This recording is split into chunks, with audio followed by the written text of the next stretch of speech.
आइए हम जानते हैं महाराज दशरथ का अंतिम संस्कार कैसे किया गया था। महाराज दशरथ के मृतिक शरीर को लंबे समय तक राजमहल में कैसे रखा गया था और महाराज दशरथ की अर्थी को कैसे सजाया गया था।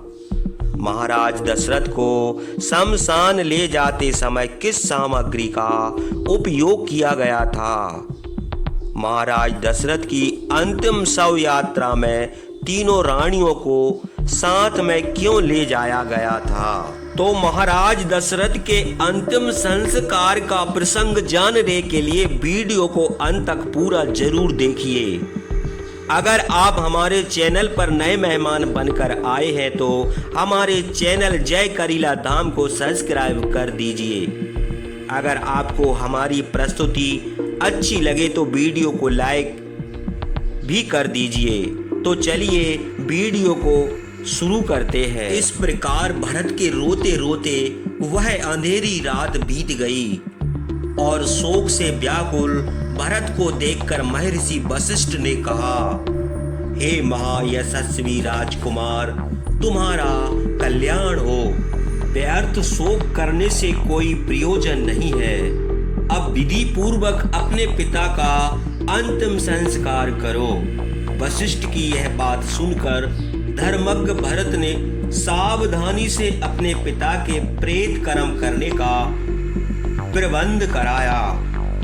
तेल के कढ़ाई से राजा दशरथ का मृतक शरीर निकालकर पृथ्वी पर रखा गया।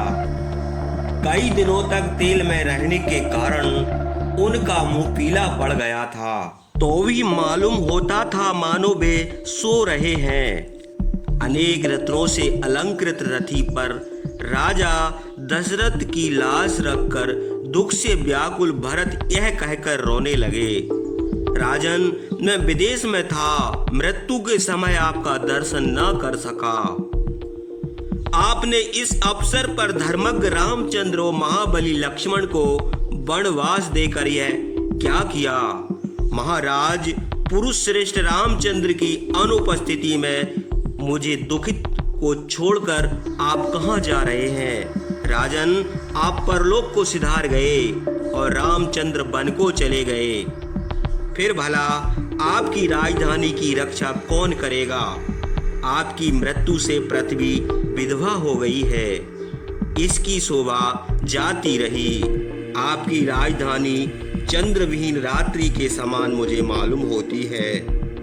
इस प्रकार दीनता से भरत के विलाप करने पर वशिष्ठ ने फिर उनसे कहा, हे महाबाहु, इस समय और किसी बात का सोच ना करके धैर्य के साथ राजा का अंतिम संस्कार करो।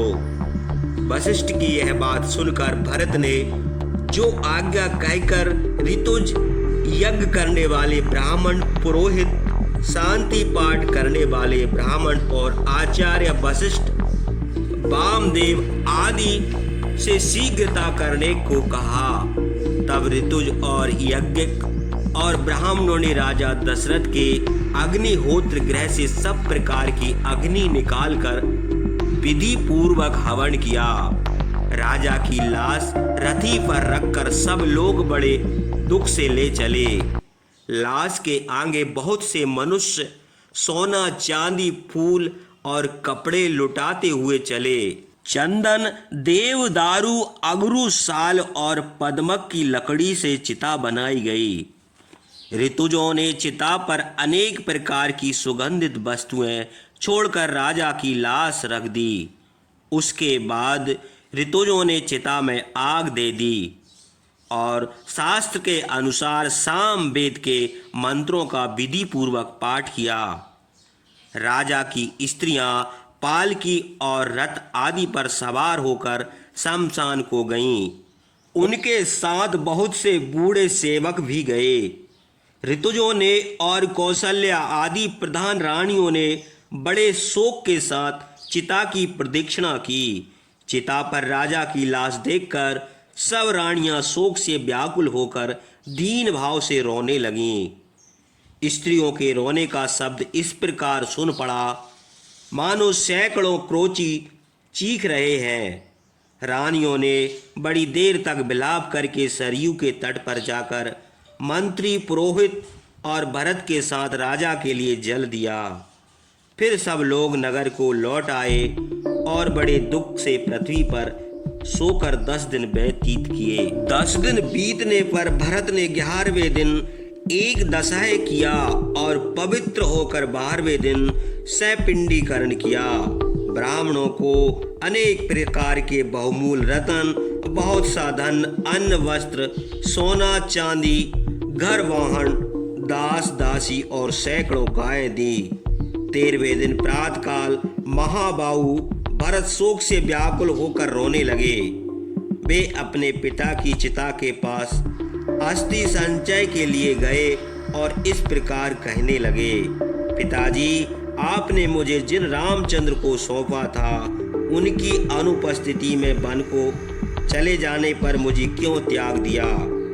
कौशल्या एकमात्र गति रामचंद्र की है।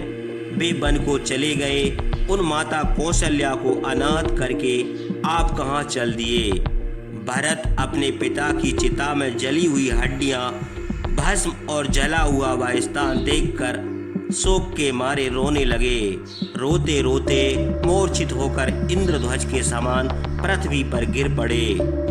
जिस प्रकार पुण्य क्षीण होने पर राजा याति पृथ्वी पर गिरे थे और ऋषि लोग उनके पास आए थे, उसी प्रकार भरत शोक से व्याकुल होकर गिर पड़े और मंत्री उनके पास आए। भरत की यह दशा देखकर शत्रुघ्न को बड़ा दुख हुआ और वे अपने पिता का स्मरण करके मूर्छित होकर पृथ्वी पर गिर पड़े।